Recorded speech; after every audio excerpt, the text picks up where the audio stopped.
basically ended or culminated with a really good feud with Taz. What is, is there any heat with you and Taz, or is that kind of all it works? It feels like you two guys never really got along well. No. Taz and I get along great. We have a lot of respect for each other.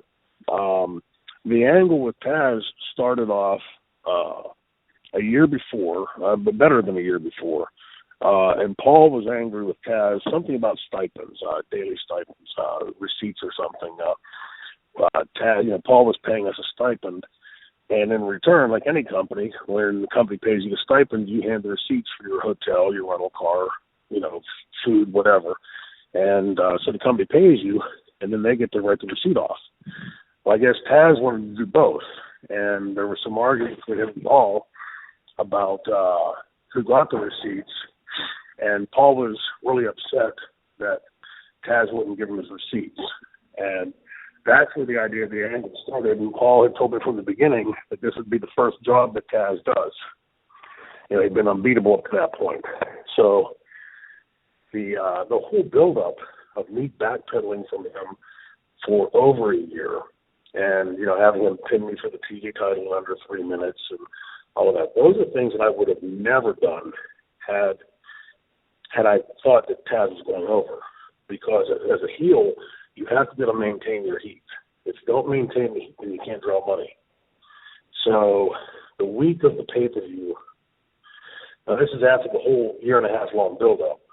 The week of the pay-per-view, Paul called me, I think it was on Sunday or Monday, before the pay-per-view, and said that he had an idea to give him a call. Well, I knew Paul well enough to know what he meant by that, and that he tried to come up with some kind of swerve. Coincidentally, at this point, I was owed about $77,000 by the company. So the only leverage I had was with the belt. And I knew that if I had dropped that belt, my leverage was gone and I'd never see the money.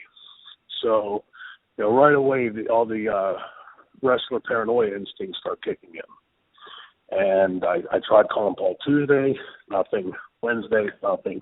Thursday, Friday, Saturday, nothing. To Friday. I was supposed to fly there on Saturday. So Friday night, I called him up 10 o'clock I called him all day. But at 10 o'clock, about 9:45, I called and I left him a message. I'm going to wait until 11 o'clock. If I don't hear from by 11 o'clock, I'm heading to the bar and I'm getting drunk, and I will not be in Orlando. So I left. I waited right on the nose. I waited until 11 o'clock, and right at 11 o'clock, I walked out the door.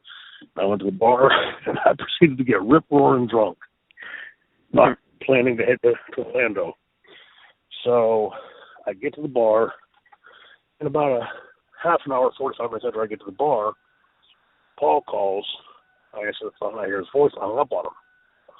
And I'm not a guy that I don't say something like give it to 11 o'clock, but if it's 11:25, then it's okay. We're all grown adults and we're all supposed to be professionals. So 11 o'clock in my head means 11 o'clock. And so I kept hanging up on him 5 or 6, 7 times in a row. Finally, the last time he calls and he said, can we have a discussion before you hang up on me again? And I said, Paul, there's nothing to talk about. I said, I've called you all week long about this supposed idea you have. And, you've never returned my call until suddenly an hour after the deadline. And, I told you I'm getting drunk and I'm here now in the process of getting drunk and I'm not going to be in Orlando tomorrow. So make whatever plan. I'm doing this as a courtesy to you to make whatever plans you have to fix it. And he kept me on the phone for 7 hours until daylight. And, going on and on and on about how he would never screw me out of my money, he would never lie to me, on and on and on, this whole shebang. So I get on a plane, and I fly to Orlando. I get off the plane, my driver, the head of merchandise sales, Damien's family, passed away last year, sadly, picked me up, and we always stayed at the Marriott downtown Orlando. So he picked me up and we come out of the Orlando airport. There's that 7-mile drive between the airport and downtown. And we're getting ready to go to the toll booth to get on that road to go downtown. And I'm trying to trying to hook my seatbelt as I'm talking. And Paul calls. Now, I remember he's kept me on the phone for 7 hours, telling me about what a great guy he is and how honest and sincere he is, and on and on and on. I pick up the phone as we're getting on the turnpike on the toll road, and he says, hey, I've got a question for you. Is all this drama about you doing a job, or is it about you doing a job to Taz? Now, keep in mind, I'm the guy that allowed and suggested Bill McGillicuddy did me. So I hardly have trouble going to, and if I do have trouble going to a job, I certainly was pretty pissed poor hiding it because I got beat an awful lot in the ECW, even though I was champion.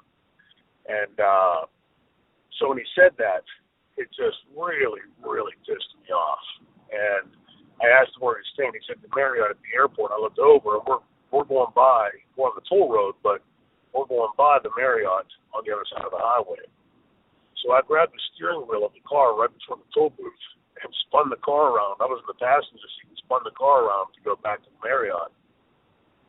I walked in, Bubba Ray, Francine, Tommy, Jim Molino, I think there were a whole bunch of the ECW guys hanging out in the lobby.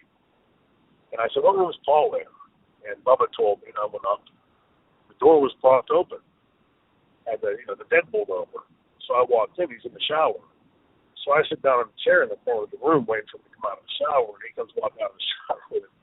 Trust me when I tell you, if you ever wanted to go blind, this was the time you wanted to go blind. Paul half naked coming out of the shower.